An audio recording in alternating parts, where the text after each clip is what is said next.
Pronunciamiento público de la Asociación de Familias Unidas por un Solo Dolor, AFUSODO. Honorables magistrados, representantes de las instituciones, organizaciones acompañantes y personas presentes.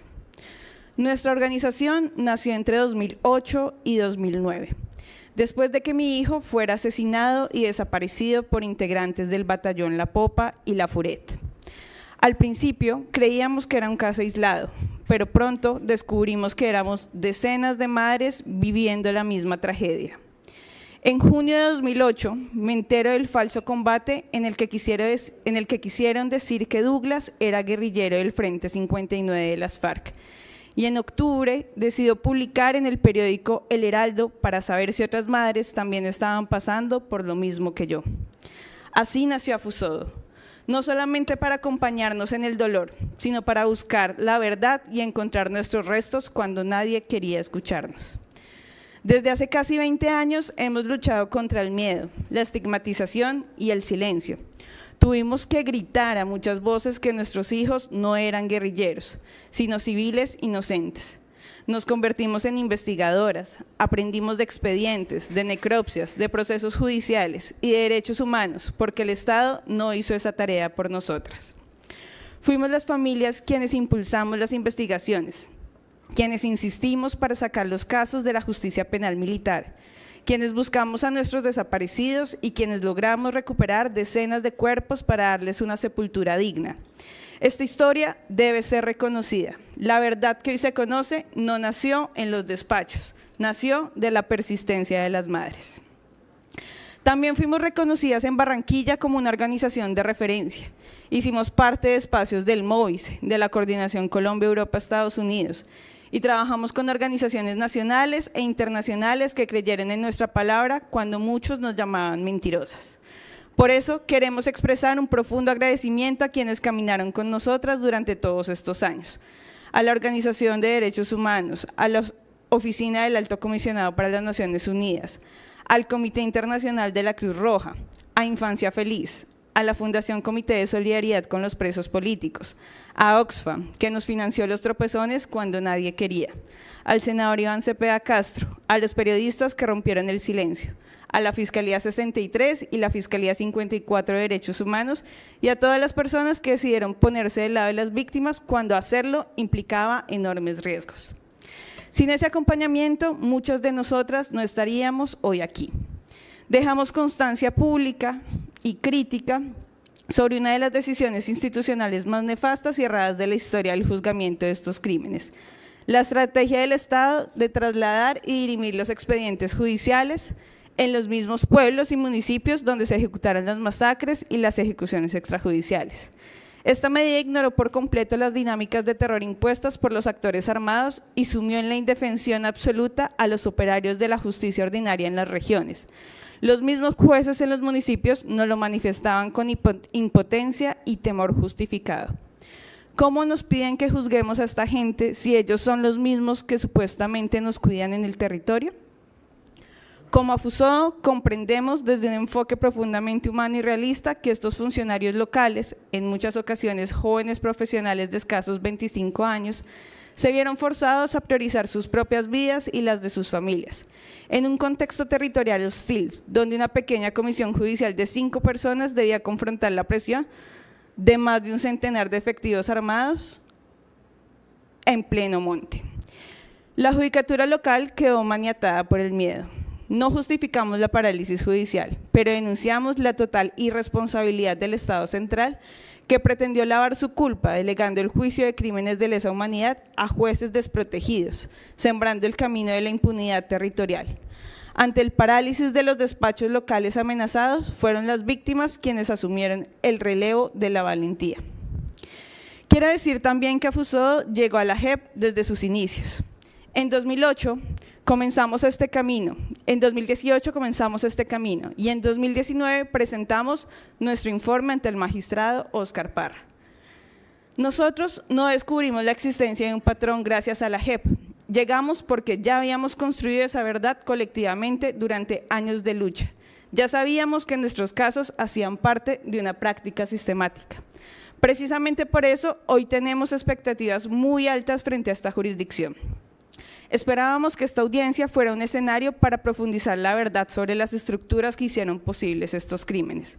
Esperábamos escuchar respuestas sobre las órdenes, sobre los incentivos, sobre la cadena de mando y sobre las responsabilidades de quienes diseñaron y sostuvieron esta política criminal. Queremos dejar una claridad muy importante. El acto de perdón realizado en esta audiencia representa la decisión personal y respetable de algunas víctimas, pero no puede presentarse como si expresara el sentir de todas las víctimas de Barranquilla ni de Afusodo. Respetamos profundamente a quienes decidieron perdonar, pero esta no es una decisión colectiva ni puede convertirse en una narrativa oficial. Nuestra prioridad sigue siendo la verdad plena, detallada y exhaustiva. También expresamos nuestra preocupación porque varias decisiones metodológicas de esta audiencia no respondieron a las necesidades de las víctimas. En lo logístico, asignaron un espacio sumamente reducido e inadecuado para la magnitud del dolor, priorizando el cumplimiento burocrático de un horario por encima de la dignidad humana. En la metodología, alteraron el orden del día de forma unilateral para priorizar relatos de perdón anticipado y cosmético, como es el caso de la intervención forzada de Arelis, evadiendo la confrontación directa sobre la sistematicidad de los crímenes. A la magistratura le interesa el perdón fácil, no el camino difícil de la verdad plena. En los espacios también hubo mediadores que estuvieron parcializados hacia los militares. En la responsabilidad judicial, el magistrado pretendió trasladar la carga de la prueba y de la formulación de las preguntas difíciles, como la relación entre falsos positivos y los consejos comunitarios, exclusivamente a las víctimas, lavándose las manos institucionalmente. El magistrado también ha estado vacío en sus respuestas. No dio nombres concretos de las personas que fueron objeto de compulsa de copias. La justicia restaurativa no puede construirse únicamente con actos simbólicos. Necesita verdades completas y reconocimiento real de las responsabilidades. Nosotras seguimos esperando respuestas. Seguimos preguntando quién diseñó esta maquinaria de muerte. Seguimos preguntando por qué se crearon unidades especiales que terminaron convirtiéndose en instrumentos para producir únicamente ejecuciones extrajudiciales, como la FURET y los pelotones especiales de los batallones. Seguimos preguntando cómo operó la presión por resultados, cuáles fueron los incentivos institucionales y cuál fue la responsabilidad de los altos mandos militares y quienes dirigían la política de seguridad del Estado. Sabemos que Álvaro Uribe Vélez tiene fuero por ser expresidente, pero que se investiguen a los otros altos funcionarios. Queremos que los comparecientes también digan las veces que presentaron supuestos combates de los muchachos, justamente cuando había consejos de seguridad o hacía presencia Uribe en la región. Hemos pedido que se diga públicamente que existió la camioneta blanca en la que fueron trasladadas muchas de las víctimas hacia su desaparición y posterior ejecución, la última lágrima. Que se identifique con nombres y apellidos a los reclutadores que integraron estas redes criminales y cuánta plata les pagaron. Que se explique qué ocurrió con las pertenencias personales de las víctimas. Que se reconozca la quema de documentos para borrar su identidad y obstaculizar su búsqueda, y que se esclarezca quiénes impartieron las órdenes y cómo operó la cadena de mando. Estas exigencias no son nuevas. Las víctimas hemos realizado plantones, marchas y múltiples actos de memoria en diferentes regiones del país para reclamar esta verdad, porque conocemos la existencia de estos hechos y porque la magnitud del crimen, más de 604 víctimas en la costa Caribe y 7.837 víctimas reconocidas en el caso 3 a nivel nacional, exige un esclarecimiento pleno, detallado y público que garantice los derechos a la verdad, la justicia y la no repetición. Estos crímenes no fueron errores aislados, hicieron parte de una política que permitió premiar resultados militares medidos en cuerpos. Esa verdad debe decirse completa. Pero por eso también exigimos que se reconozca el contexto político en el que ocurrieron estos hechos, incluyendo el impacto de la política de seguridad democrática y de los incentivos creados en el marco del Plan Colombia. La verdad sería incompleta si solamente escucháramos a quienes ejecutaron los crímenes y no analizamos las estructuras que hicieron posible su repetición. Finalmente, queremos hacer una exigencia muy concreta. La JEP debe reconocer públicamente la trayectoria de Afusodo y de las mujeres buscadoras.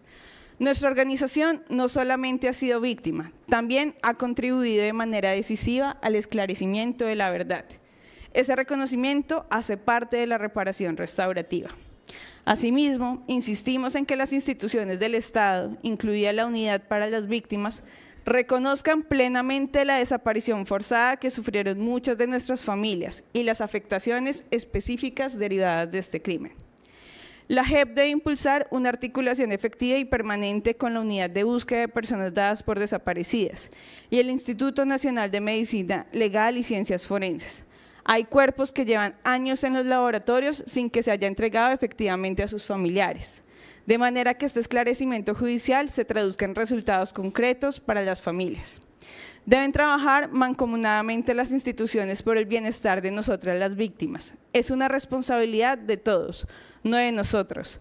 No le vamos a cargar un ladrillo a ninguna institución. Nuestra lucha nunca ha sido por dinero. Nuestra lucha siempre ha sido por encontrar a nuestros hijos, limpiar sus nombres y garantizar que ninguna otra madre tenga que recorrer el mismo camino que nosotras recorrimos. La generosidad de las familias no se traduce en sumisión. Seguiremos exigiendo la verdad de la máquina de matar, de las complicaciones, de las complicidades civiles y de las lógicas estructurales de la guerra.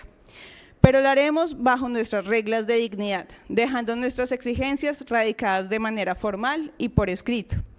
Aceptamos el reto de formular las preguntas fundamentales, pero advertimos que la magistratura y los comparecientes, si deciden no responder con la verdad plena, nos veremos obligadas a pelear en los tribunales ordinarios para que se aplique todo el peso de la ley. Marta Elena Díaz Ospina, presidente y líder de víctimas de la Asociación de Familias Unidas por un Solo Dolor, AFUSODO. Muchas gracias.